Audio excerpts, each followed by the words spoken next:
Welcome to the Taproxy Method, creating confident learners. The Taproxy Method uses a unique combination of breath work, brain-body work, gratitude, and a clay-based program to affect the neuroplasticity of the brain in students, to help strengthen their mind-body connection, help them develop a growth mindset, and most importantly, trust and confidence in themselves.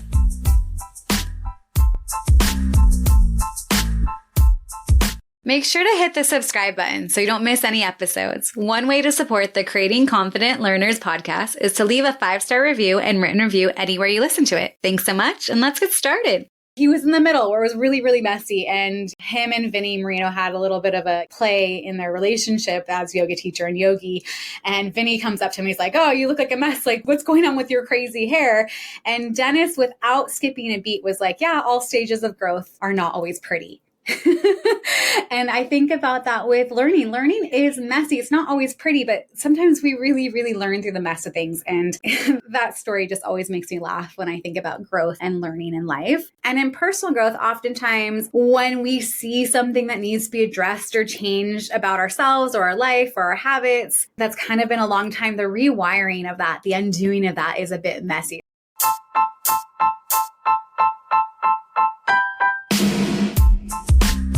Be sure to sign up for the Foundation course. This course is here to support you, both parents and educators. It teaches the exact foundational tools I have used with students to increase focus, ease anxiety, and help raise confidence and self-esteem so that they can succeed in all areas of their lives, including academics. It's made into bite-sized digestible pieces to help you apply these tools right away. I keep coming back to the idea that learning something new is oftentimes messy. And it's funny to me, though, with those big projects, first impressions, how you present something is how people make a snap judgment. But those lifelong lessons, those really hard ones, often they're pretty messy too. And I was thinking about like those very cutesy teaching worksheets and so forth, where a kid just does stuff, but sometimes there's no real thinking involved. Like, I'm usually more interested in the messiness of their chicken scratch and their thinking and how they're processing versus something looking quote unquote pristine if there's no learning that's involved. And this kind of reminds me of a time my friend Dennis Morton, he's a Peloton instructor. I've known him for a long time and he's quite a interesting and insightful guy.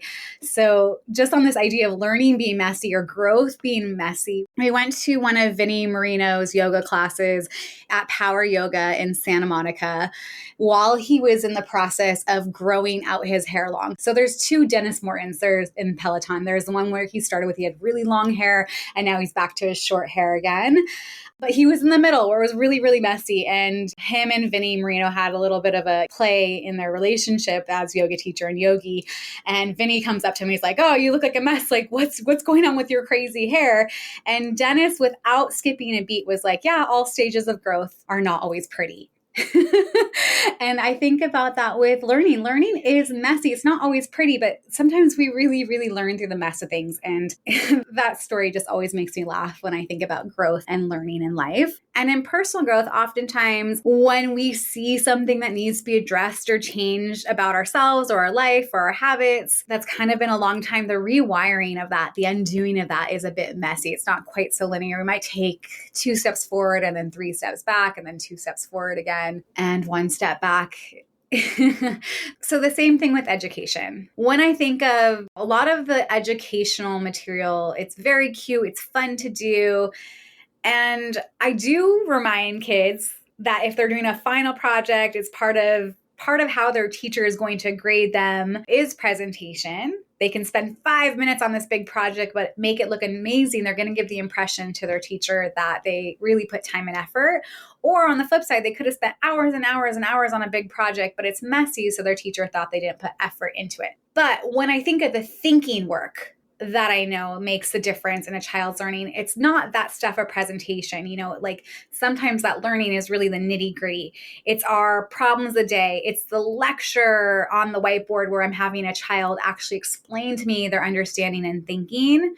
Like one good measure as to whether your child knows something well enough is, can they teach it to you? Can they explain their thinking? Can they explain their understanding? So oftentimes I have kids go in my mini classroom and, teach me what they just learned to make sure that it really has made sense, that it's really stuck into their brain. I want to make sure that they've actually understood it. We're not just going through the motions. Sometimes we can finish something and there's no real knowledge. We have to make sure that children actually understand what they're doing. Sometimes the deepest thinking, the deepest learning, the deepest understanding isn't always shown in the way that's the most polished and clean. When I watch my students go through the process of learning something new or something that they don't understand yet, it's often very messy. And I want them to be able to own their process, own what they're doing, and make the understanding their own. That's not always in the most pristine way. I am in the process of creating a visual-based reading program, and I'm doing the demos to show how ideally it would be. But then when I look at how kids act, even if they know these practices of spell read, tracking,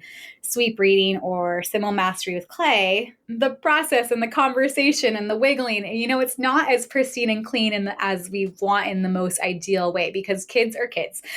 They're going to act in whatever way that their personality dictates sometimes. And it just reminds me, I have a lot of those back of the class type of kids, and they're almost perplexed when they meet me for the first time, because they realize that nothing goes through our time together and nothing that we're going to do is just be glazed over. There really is this emphasis on true understanding and learning, and they know they're probably going to have to summarize or share or explain their thinking before it gets put aside and we go on to the next thing. I just watched this video on Instagram, and I did share it on my page when I posted the podcast about how our brain and body really do learn through repetition. But there was this character, Carmen, walking to her mailbox every day through the grass. And over time, walking to her mailbox, there became a worn path. So very much the same, when we're learning something new, we're walking along a path or a brain pathway, and we're trying to smooth that out. But the first few rounds, maybe the first 100 tries even, it's a bit messy. But eventually, if we keep doing that task, whatever process it is, over and over again, there becomes a smooth, worn path, and then it becomes polished and it looks a little less messy. It's really cool to see when kids make something their own, their body language starts to become one of ease, and they just get to the task with ease. And that repetition of helping both the brain and body work together has made that. The process of learning to read and the process of learning to walk is really the same as this analogy. With enough practice, exposure, and time, right? When we're learning to walk, babies, they get up, they fall, they get up, they fall, they get up, they fall.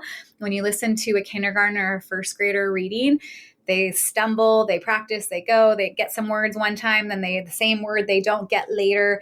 And it's just, they get up, they stumble, they do, and practice, practice, practice. And with enough exposure and time for the brain, they make the connection. They start to have a bigger word bank. They have more exposure to the practice of reading, and it starts to become smooth over time. Reading is the only process for the brain, really, where we're taking the 3D world and using symbol for meaning and sound. Our brain needs to create new ways of processing, new neural pathways for this information. And when there's these new pathways in the brain, they're created through practice, patience, time, effort, and energy. Sometimes we want kids to get something really, really quick in the smoothest way. We really do have to give them grace and space to take the time to practice enough, to put enough effort, to put enough energy to become a master in these core subjects, a master in reading, a master in writing, a master in spelling, a master in mathematics, especially those core subjects.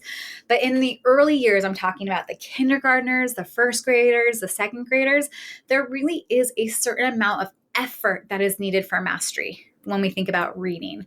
And it can look pretty messy at times. The misreading of words, the jumps from predictable text to harder sound patterns, oftentimes they struggle with that transition. And, I have a theory. I've had this notion for about a decade at this point. There are kids who are neurodivergent who need different tools in order to make the correct connection in the brain, from visual symbols, letters, and numbers to the sound patterns. They need different tools, the brain work, but these tools actually help every child, whether they are neurodivergent or not.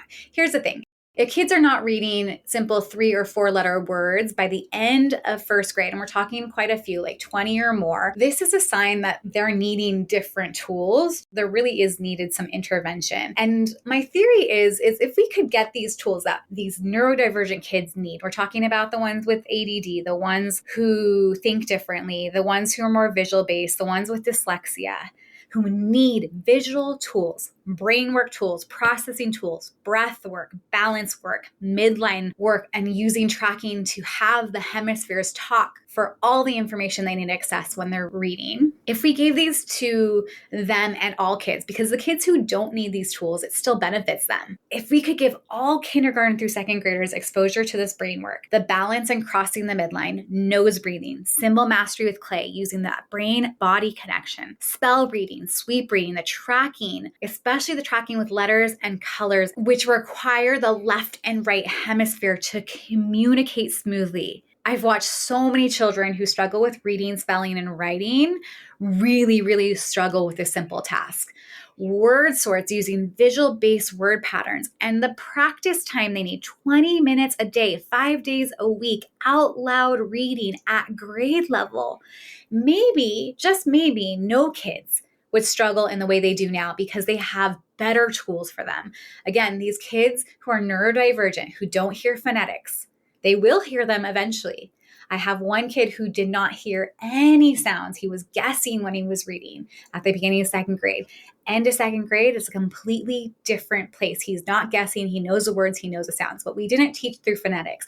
We taught through these other visual-based tools. But these visual-based tools, the neurodivergent kids, the kids who struggle, they need them, but every child benefits from them. And again, I'm putting these all in the visual-based reading course coming out in fall, hopefully, as long as everything goes smoothly. But I also feel like if parents and teachers knew this information, if there was a professional development out here in Hawaii that I'm hoping to get to as well, we could mitigate a lot of these problems that the younger kids are having. And I, as a classroom teacher, didn't know about these tools until I needed them. I went searching for them. And now over the last 10 years, last decade, I've really kind of systemized the ones that work the best. There's 11 of them. As I mentioned, this year I started with a student who couldn't hear any sounds at the beginning of the school year. And now towards the end of the year, he's reading 7 pages in Fortune in the Milk. And we were doing level 1 books as a second grader at the beginning of this year and struggling through those. So it's just such a profound difference using these tools for the last, school year, the last 7 or 8 months. I checked in with his teacher the other day and asked her if she had noticed that he's now hearing sounds. And she was like, yes, he's not guessing anymore. He's actually reading. So they need these tools. The rest of the kids who don't necessarily need these tools benefit from them as well. So that's the beautiful thing about really great teaching tools that get to all types of learners rather than the tools that traditionally leave some kids behind.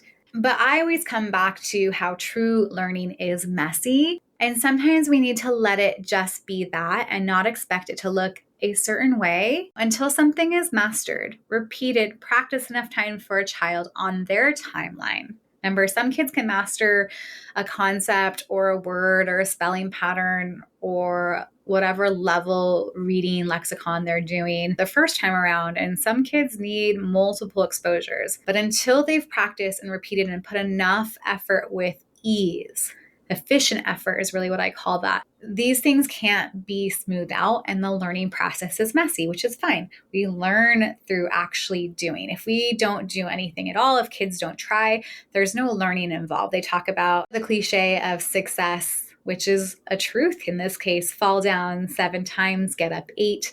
That's really how learning is. That's how success is created. That's how the businesses that we see that are thriving, there's failure to create success. In a more tangible way, just look at the progression of handwriting in students as they grow up and move through the years. Their physical handwriting changes with time, with practice, with maturity and mastery. We start with younger years where the letters are huge, mostly capitals, and then they start to become smaller and more clean and properly spaced and aligned. And that is through moving through the years, putting enough time and effort to go from that messiness into something that is clean. And all learning really is just like that as well. It's okay to be messy at first and then work towards mastery and cleaner presentation. We want substance versus looks. When we think about thinking, when we think about true learning, sometimes how something looks doesn't matter. They don't always have to be the most step-by-step perfect thing if their thinking is deep and profound and truthful.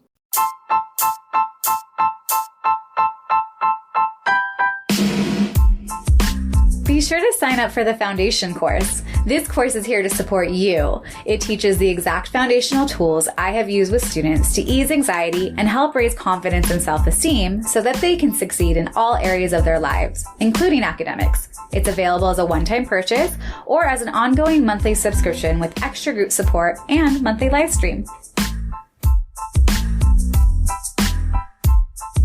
Be sure to sign up for the newsletter to stay in contact. Keep up with the Creating Confident Learners community on Instagram and Facebook at Creating Confident Learners. Have a blessed day and aloha.